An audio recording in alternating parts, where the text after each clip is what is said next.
اپنے باپ کی عزت کیا کرو. اور دنیا میں تمہارے باپ کو کوئی عزت نہیں دیتا, تم عزت دے کے بتاؤ کہ تو کسی کی نظر میں ذلیل ہوگا, لیکن میری نظر میں تیری عزت ایک بادشاہ سے زیادہ. یہ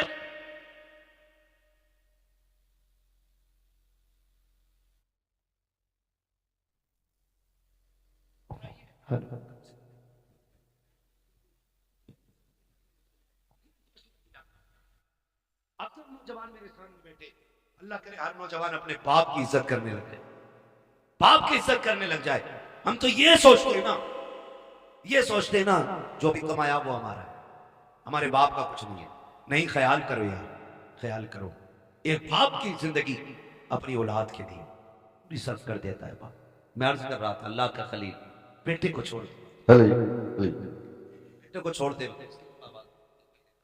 بیٹے کو چھوڑتے وقت اللہ کے خلیل رو دیے. تاریخ کا یہ بات بھی پلٹے. توجہ ہے نہیں ہے؟ اگر نہیں تھکے تو بولنے ذرا یا رسول اللہ. ہمارے علیم بھائی بتا رہے تھے کہ یہ بڑے سست لوگ بیٹھے تھے, اور نقیب صاحب بھی فرما رہے تھے ہلکے میں مت لینا. اللہ سلامت رکھے. میں آپ سے یہ بھی نہیں کہوں گا کہ آپ ہاتھ اٹھا کے سبحان اللہ کو یا اٹھ کے سبحان اللہ کو. میں کہتا ہوں جو میں بات کر رہا ہوں اسے دل پہ لکھ کے لے جا. اگر آج کے بعد ایک باپ کو بھی عزت مل گئی نا تو میں سمجھوں گا ہم سب کا یہاں آنا کامیاب ہو گیا, آپ کا بلانا کامیاب ہو گیا. بس یہی کوشش رہتی ہے. میری تقریر طبع یار کو بے چین کرتی ہے, سبب کے آگے وہی کہتا ہوں جو دل پر گزرتی ہے. مجھے بہت دور سے بلایا ہے, میں بظاہر تو مراد آباد کا ہوں, اور لیکن پوچھا مفتی صاحب قبلہ سے, اپنے بھی گھر آنا پڑتا تو جہاز سے آنا, فلائٹ کے اپنا گھر بھی میسر نہیں ہوتا ہے. اللہ نے یہ ڈیوٹی لگا رکھی ہے, جب تک وہ چاہے گا یہ نوکری انجام دیتے رہیں گے. مگر آپ سے اتنی گزارش ہے, اتنی محنت سے ہمارے عرفان بھائی نے یہ محفل سجائی ہے, یہ کوششیں کی ہیں, آپ کے بیٹھنے کا انتظام کیا ہے, صرف اس لیے کیا تھا کہ ہماری بستی والوں تک دین کی کچھ باتیں پہنچ جائیں, دین کی کچھ باتیں پہنچ جائیں. اللہ کرے آج کے بعد کسی باپ کو عزت مل جائے, کوئی ماں مسکرانے لگ جائے. خدا کی قسم پھر سمجھ لینا ان کا یہ جو ساری کوششیں کرنا ہے اللہ کی بارگاہ میں, اللہ کے خلیل تو چھوڑ کے آگے. حضرت ہاجرہ نے بیٹے کو لیا, پلٹ کے اسی جگہ پہ آئی جہاں چھوڑ کے گئے تھے. پہلی شام آئی, جب شام آئی تو درندے جانور باہر نکل کے پہاڑیوں سے آئے, پہاڑیوں سے, اور چیخنے لگے. جب بولنے لگے, حضرت ہاجرہ کی گود میں حضرت اسماعیل ہے. آپ نے نا ایک خاردار لکڑی توڑی درخت سے, کسی پیڑ کی کوئی شاخ توڑی اور اس کو آسمان میں گھمایا. پھر آپ نے جانوروں کو مخاطب کر کے کہا, خبردار, شرم نہیں آتی ہے؟ دیکھ نہیں رہے ہو کس پہ بھونک رہے ہو؟ میں ایک نبی کی ماں ہوں, ایک نبی کی بیوی ہوں. میری گود میں جو لال ہے کوئی عام بیٹا نہیں, میری گود میں رب کا اسماعیل لیٹا ہوا ہے, رب کا اسماعیل لیٹا ہوا ہے. کہا خبردار, بھونکنے کی جرت نہ کرنا. ہم بھونکنے کا مطلب ہے نبی کی عزت بھونکنا. اللہ اتنا کہا, سارے جانور پلٹ کے چلے, سارے چلے گئے. پھر وہ پانی, کھجوریں, وہ سب تو کیا سب جو بھی دیا تھا کب تک چل, سارے ختم ہو. جو بھی زیادہ جو بھی کھانے پینے کا سامان تھا ختم ہو گیا. لیکن ماں تھی. پھر وہ وقت بھی آیا کہ ماں کے سینے کا دودھ بھی خشک ہو گیا. پھر جب بیٹے نے سوکھی زبان ہونٹوں پہ پھیری تو ماں سے دیکھا نہ گیا. تاریخ گواہ ہے, حج کرنے کے لیے جاؤ, حکم ہوتا ہے صفا مروہ کی صحیح کرو. مالک یہ کیا ہے؟ کہا یہاں میری ہاجرہ دوڑی تھی. پھر کیا کرنا ہے؟ کہ جب تک دوڑے گا نہیں تیرا حج پورا نہیں ہونا ہے, تجھے دوڑنا ضروری ہے. مالک کیوں دوڑایا گیا؟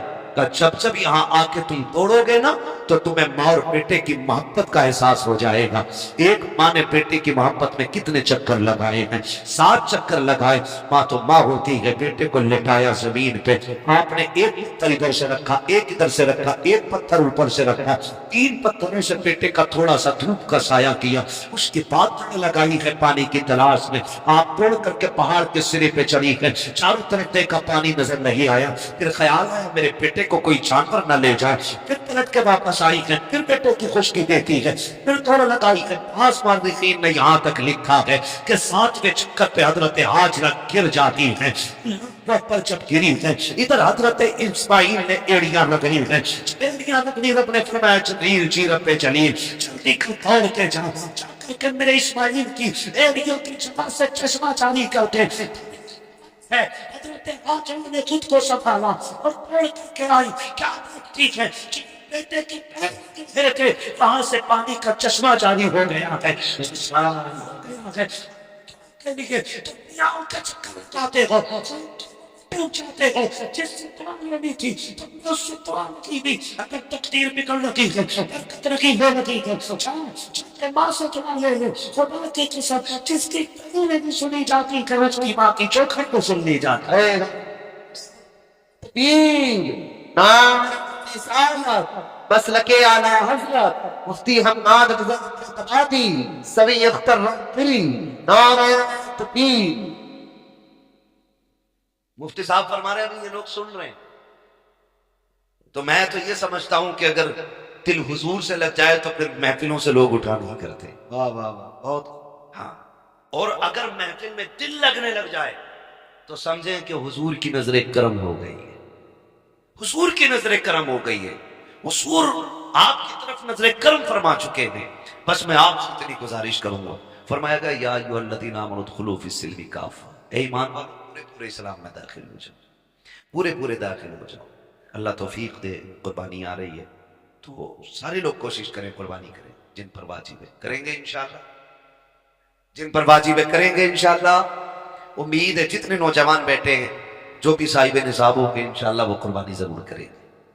ہاں، اللہ تعالیٰ ہمیں اپنی سچی محبت عطا فرمائے۔ اور تھوڑا سا خیال کریں، ایک پیغام آخر میں چلتے چلتے میں یہ بھی دے دوں، میرے بھائی کوشش یہ کرنی ہے، قربانی اکثر و بیشتر ہم لوگوں کے یہاں ہوتی ہے، ہوتا کیا ہے کہ ہم اکثر ان کے گھر گوشت بھیجتے ہیں جن کے گھر سے ہمارے گھر گوشت آتا ہے نا، ان کے گھر گوشت بھیجتے ہیں زیادہ ہمارے گھر آتا ہے، یعنی جن کے گھر سے ہمارے گھر گوشت نہیں آتا ان کے گھر ہم گوشت نہیں بھیجتے۔ اور بات بتاؤں اگلی، برا نہ مانیے گا، میں نے پہلے ہی کہا تھا وہی کہتا ہوں جو دل پر گزرتی ہے۔ اگر کسی بندے نے ایک بڑے کا قربانی کی اور ایک بکرے کی قربانی کی تو کمزور لوگوں میں بڑے کی بوٹیاں بھیجی جاتی ہیں اور بڑے لوگوں میں چھوٹے کی بوٹی بھیجی جاتی ہے، یہی ہوتا ہے۔ ہاں، کیونکہ شرم آتی ہے، میں تو یہ نہیں کہہ رہا کہ آپ کرتے ہیں، لیکن ہوتا ہے کچھ جگہ پہ ایسا۔ میں آپ سے یہ کہوں گا یار وہ بھائی اللہ توفیق دے، تو پہلی بات تو یہ کہ 4 بوٹی بانٹنے کا رواج ہے، 8 بوٹی بانٹ رہے ہیں، کم سے کم اتنی تو دو جو کم سے کم ایک وقت کا کھانا ہو جائے کسی کے۔ کچھ جگہوں ہے کہ بقرعید کے گوشت سے محرم کا حلیم بناتے ہیں،